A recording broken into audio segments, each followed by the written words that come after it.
Hello, I'm Caroline Searcy. Welcome to another packed edition of Bred to Win. Coming up on this week's show, Royal Ascot hero Hello Youmzain continuing the international Danehill line at New Zealand's Cambridge Stud with exciting first foals. Thoroughbred Breeders Australia's fast-track staff training program leading to real careers in the breeding industry. And President of Thoroughbred Breeders New South Wales, Hamish Esplin, in Arrowfield Stud's Horse Who Made You Love Racing. First though, loads of bloodstock happenings and some more cracking spring racing in our Aushorse news.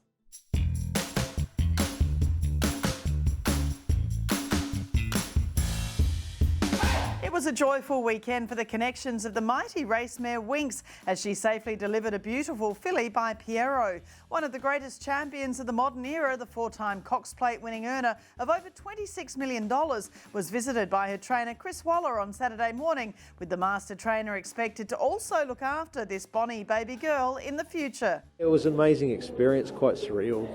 She's been through a lot in the last 2 years, and for it to happen so naturally and come out healthy and mum's healthy, it was picture perfect. At Yearling Farm in Victoria, there was also a special delivery through the week of a rare white foal by their own Alabama Express from Utsen. This is Utsen herself as a foal with her mother, the Opera House, a close relation to Might and Power, at Windsor Park in New Zealand 5 years ago. Golden Mile up to Tijuana, then elliptical. And this is what these babies aspire to, as the Darley Godolphin team had a day out at Caulfield with their homebred Golden Mile taking out the 3-year-old classic, the Caulfield Guineas. He's the son of a Stern who's doing a great job this season at Darley Kelvin's side, standing for a fee of only $11,000.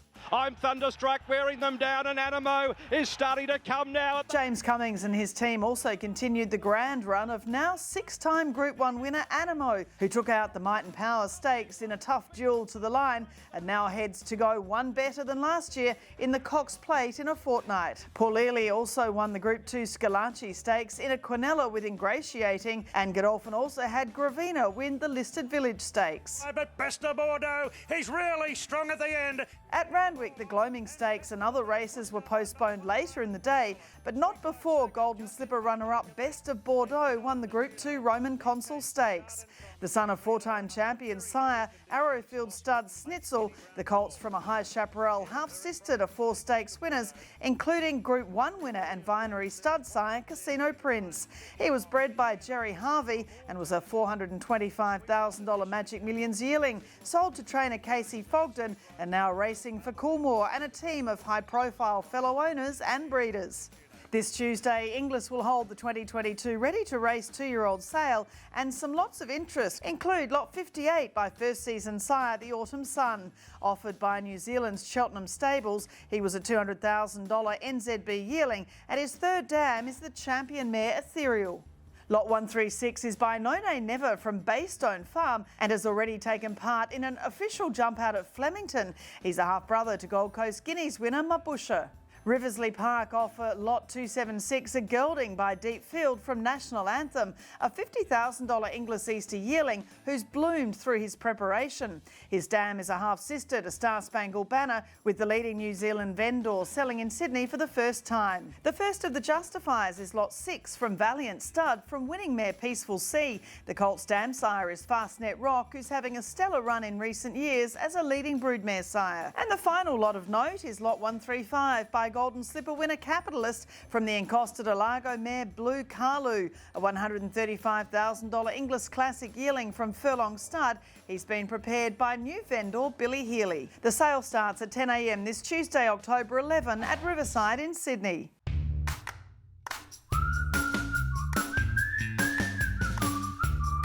Tuvalu takes the lead. A young Victorian farm with big plans for the future features as our English graduate of the week after the Merricks Station bred and sold Tuvalu won the Group 1 Toorak Handicap. He's the third Group 1 winner for Teofilo's son Kermadec, who stands this season at Darley's Victorian base at a fee of $16,500.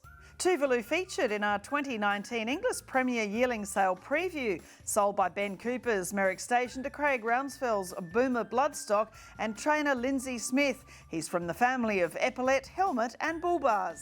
Ladies and gentlemen, the winner of the Highland Race Colours Toorak Handicap at Group 1 level, Tuvalu.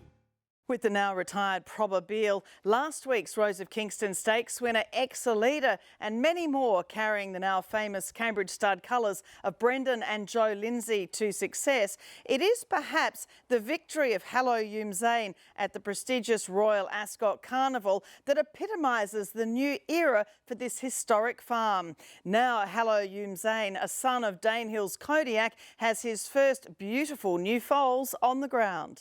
For the 2020 Diamond Jubilee Group 1 over 6 furlongs, they're away and racing. Hello Youmzain blasting out of the gate on the far side. Dream of Dreams flashing home. Hello Youmzain and Dream of Dreams.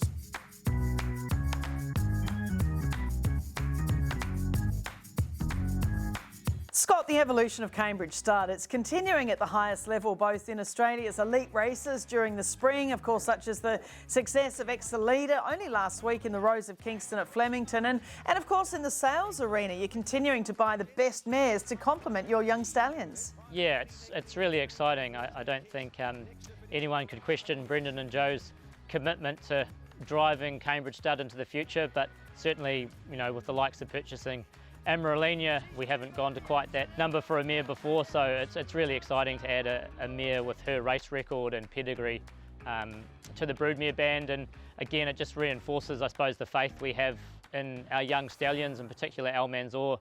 Obviously her and Probabile will be getting bred to him this spring, so it just shows you the commitment to the farm but also to our young horses, and it's a fantastic opportunity for Almanzor to have two mares like him in his book, and certainly they're both, you know, Danehill free mares, so there's a lot of options going forward, whether that be with Hello Youmzain in Sort of State or further afield. So yeah, as always, there's a lot to look forward to.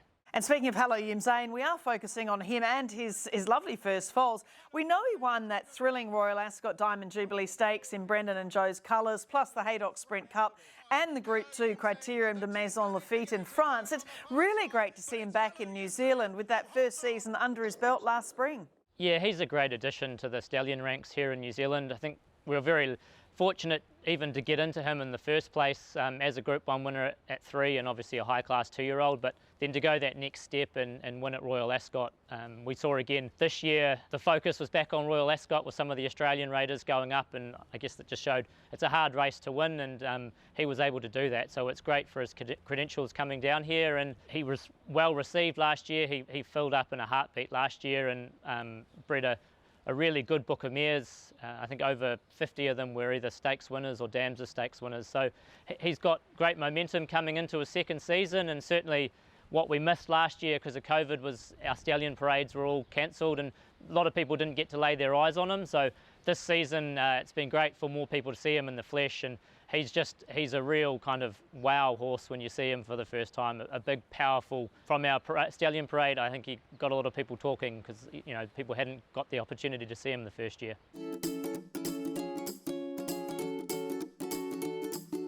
Well, it's always exciting seeing the first foals of a stallion such as Hello Youmzain, and we're looking at a filly from a mare called Rhonda. She's by O'Reilly. A dam of Rhonda is a half-sister to New Zealand Derby winner Great Command. Yeah, Hello Youmzain's got some really influential stallions in his pedigree. He's got Danehill, he's got Sadler's Wells, and he's got Stormcat.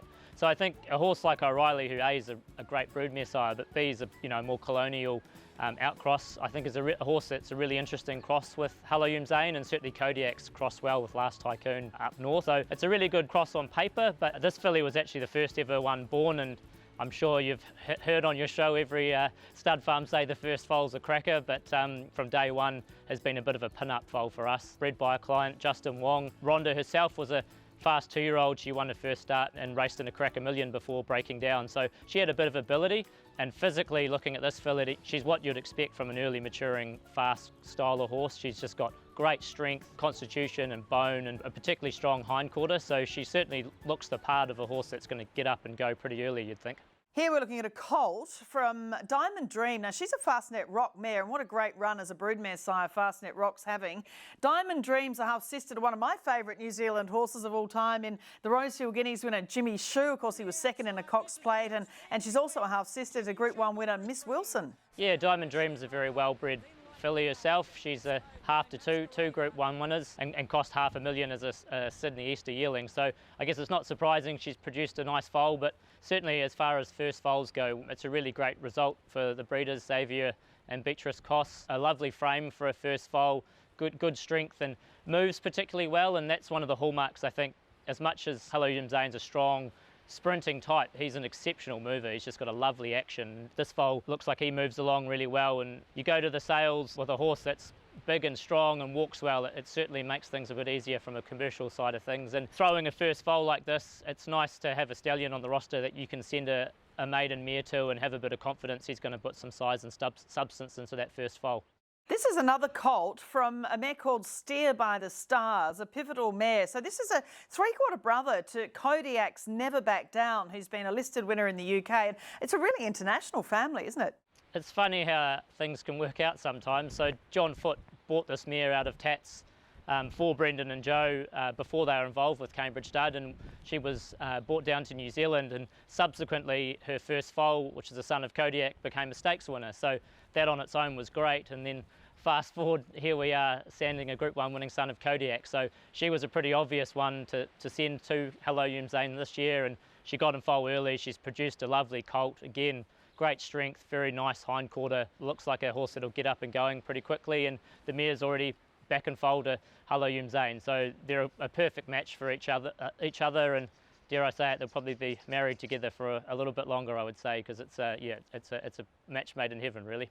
This colt is from, again, an O'Reilly mare called 7 Shillings. So this is a half-brother to a Wellington Guineas winning filly, and Emily Margaret also to Heptagonal, who won 10 times around Victoria. But interesting again, as you said, with O'Reilly, you know, being by Last Tycoon from Court, so you get that little bit of colonial, but that lovely quality coming through the Last Tycoon line as well. 7 Shillings is a lovely mare to have in Hello Youmzain's first book. She's owned by David Archer and Di Wright, who are very good friends of Brendan and Joe's and have been great supporters of the farm here. And she was the top-rated 2-year-old filly of her year in New Zealand. She's a Group 3 winner and Group 1 placed. And a mare like her is a great one to have in a young stallion's book, and the outcome with the foal on the ground has been fantastic as well. She's not a particularly big mare herself, but she's thrown a lovely, leggy, scopy foal with that same strength that we've come to expect from Hello Youmzain. He looks like he's got scope to really grow into a lovely foal. Another O'Reilly mare, Too Many Diamonds, has thrown this lovely colt, who's a half-brother to a Group 2 winner, Rude Not To. The Dams and O'Reilly half-sister to Royal Asher, Still a Star is in the family. So again, a really deep pedigree in this mare. This mare has actually been quite unlucky. She's only had 3 to the races, mainly through bad luck, but what she has had to the track includes Rude Not To, who's a really high-class performer. She's by O'Reilly, who's a great broodmare sire, and we're really happy with this filly. She's got a load of quality about her, well muscled, moves along really well. So, you know, dare I say it, she might be the kind of filly we'd look to keep for the future and add to the racing team. And finally, the Hello Youmzain Via Veneto filly. So it's a Lawman mare. So it's a really international pedigree here. And again, with loads of black type on the page. Via Veneto is another mare that was imported from Europe. She's obviously got some local connections, been a half to an Epsom Handicap winner, and she's been a really good producer for us. We've had some lovely foals out of her already, including Algendi by El Manzour, that won as a spring 3-year-old just a couple of weeks ago and looks like even possibly a Victoria Derby prospect. So she's done a great job, but this is arguably her best foal, I think. Just a lovely filly. The Hello Youmzains are very consistent. They have a very good top line. This foal's got a lovely bit of quality about her, and she's got one of those interesting pedigree crosses by Lawman, who's by Invincible Spirit. So Kodiak's a 3-quarter brother to Invincible Spirit. So you get that inbreeding to Invincible Spirit's Dam Rafa. So for all those people that, you know, are looking to inbreed to influential females, that's something you can utilise with Hello Youmzain, and it's something we've tried to do where we can. And the foal on the ground looks like she'll continue to put this mare's name up in lights as we go forward, hopefully. A lot of good things happening and a lot to look forward to, and I think as the spring racing really kicks into gear, it's going to be exciting with the Stallions progeny and some of the racing team we've got heading through the spring as well.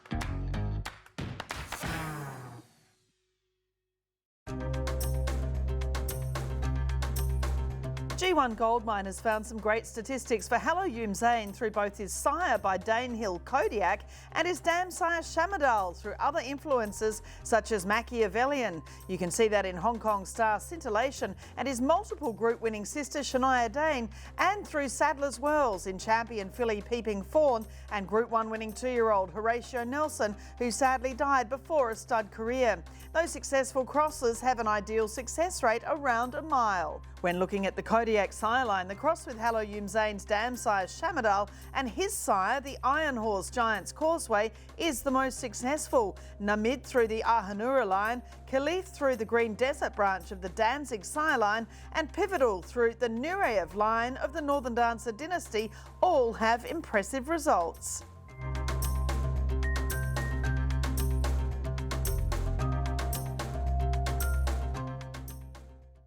Hello Youmzain with every chance of success, leaving some outstanding first foals, and it's not too late to book into one of the world's elite sprinters. Coming up after the break on Bred to Win, Thoroughbred Breeders Australia's fast track program, we hear from one of the graduates who's found some great work full-time in the breeding industry.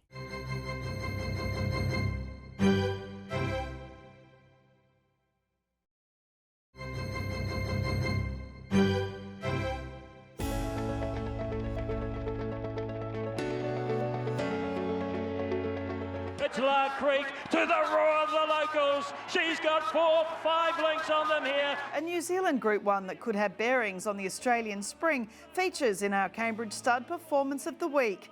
4-year-old mare La Creek is the first Group 1 winner for Richhill Stud's Vadamos, taking out the Arrowfield Stud Plate at Matamata. Vadamos, a son of great German staying influence Monson from the Aga Khan's V family, won the Group 1 Prix de Moulin de Longchamp and stands at Richhill Stud this season at a fee of $15,000 NZ plus GST. Ooh, what a win. What a win. Thoroughbred Breeders Australia has been running its successful fast-track staff training program since 2018, with many of the graduates now firmly ensconced in full-time work at some of our leading studs around Australia. And it's a great way to get into the breeding industry, even if you haven't come from a racing background.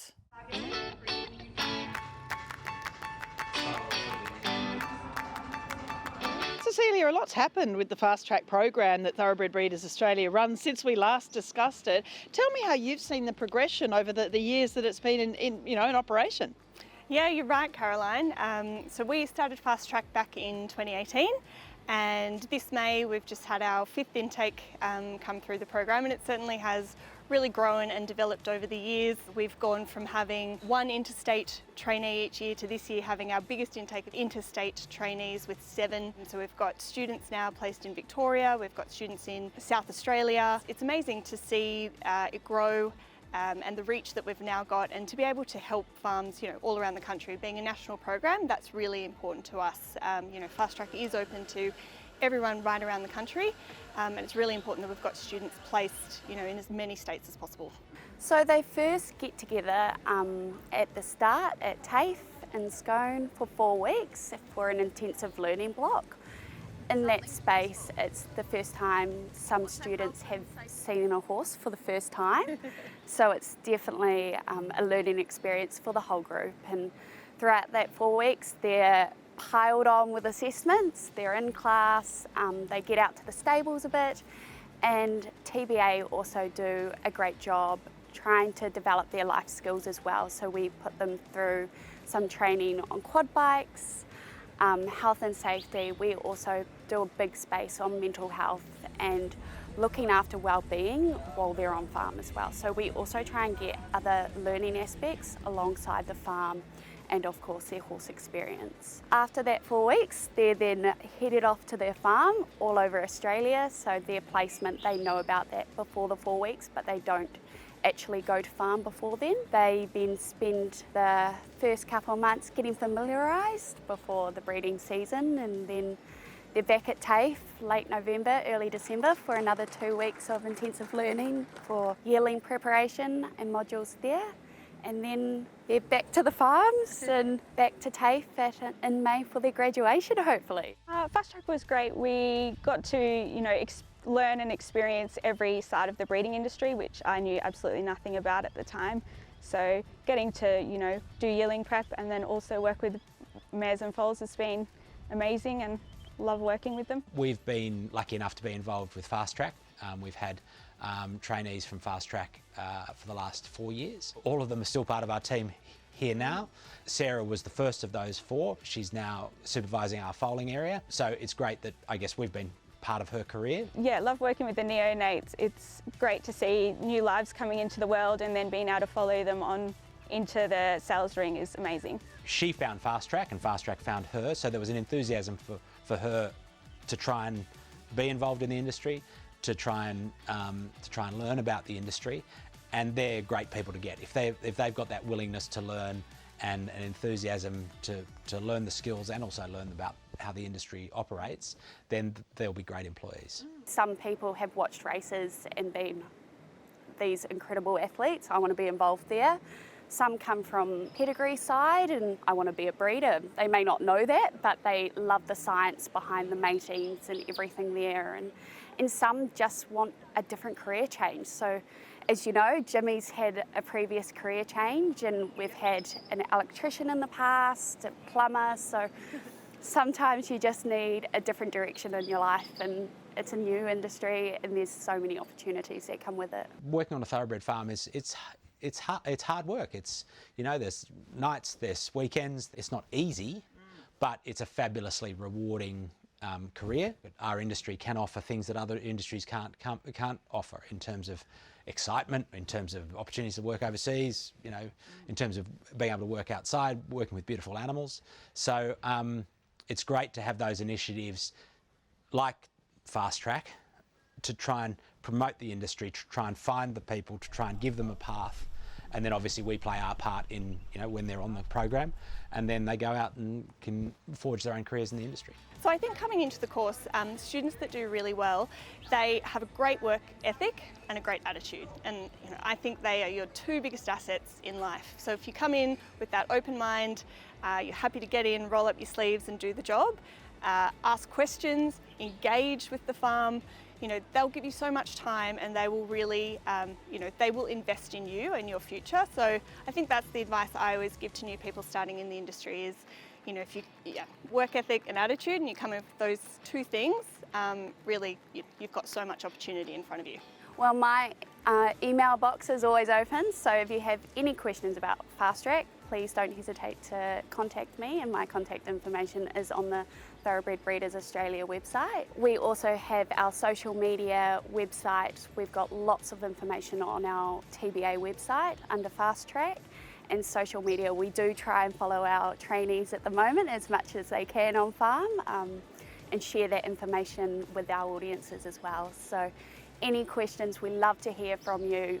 No question is a silly question. I cannot say it enough that Fast Track is such an incredible opportunity, and take it with both hands is all I can say.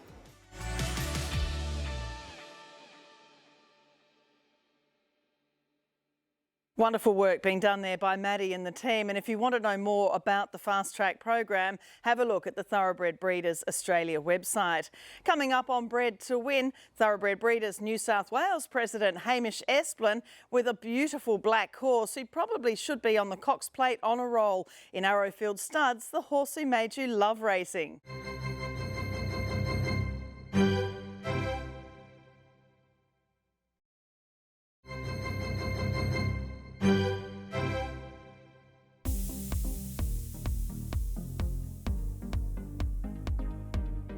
I'm going to have to say Viscount, for the reason that I think I learnt more about how a horse's action, the visuals of a horse's action change as he's racing. And so I'll never forget, as a young, I reckon I would have been a teenager maybe, when he ran at Warwick Farm in those days, small field as it was, weight for age, he was a 3-year-old colt. I'll never forget my father saying to him, watch his action, and when he got to the front and then he let down, his whole wither dropped, and he went out and he rolled out over his knee, and he sort of think, and I was brought up racing, and I was brought up looking at horses.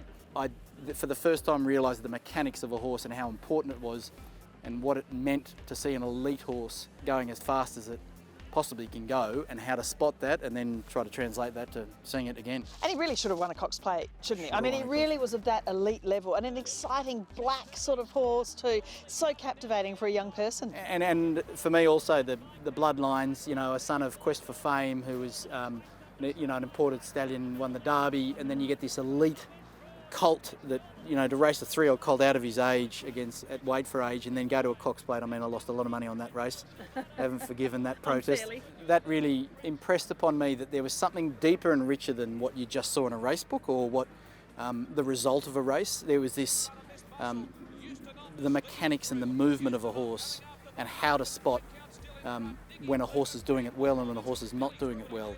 Really, that's what opened my eyes up. And then, you know, later on you learn to see that when they're younger as weanlings and yearlings, and then when they grow into it and how to spot. I mean, at the end of the day, we're all trying to spot talent, breed talent and spot talent, and that was the first time I learnt that lesson. I mean, Saintly was another one, you know, the Melbourne Cup, and I'd never seen a horse win a race at the 800 metre mark, and I could see it, and it was just the way that they travel and how beautiful a horse can carry and how easily it does it in a mob of horses when others are trying hard and it doesn't need to, and you think this thing's going to let down and win.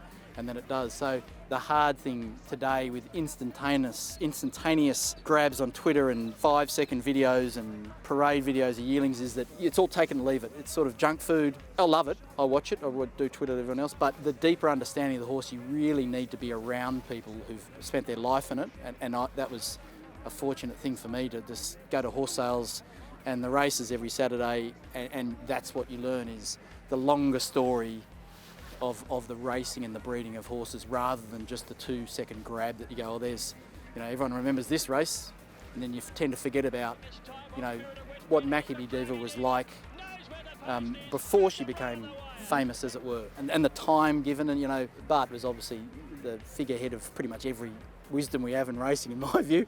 That ability to not look too quickly for an answer, especially today, it seems to have gone a bit. People want the quick result for good reason, but at the end of the day, you see 8- and 9-year-old geldings fighting out Everest, which no one was telling you that a horse by Host was going to be the leading sprinter in Australia, and there he is. I mean, that is really comes down to these animals, and they can come from anywhere. From the time that mating was made to the time that a horse like Eduardo has a season like that, it is 12 years. I mean, it's an extraordinary period. So that is not a very modern concept, but it won't change in my view. Viscount, the great 3-year-old Shogun Lodge can't pick him up. That is Bred to win for this week. Don't miss next week's show as we look back at the Inglis Ready to Race sale and more great spring racing results. I'm Caroline Searcy. I look forward to seeing you then.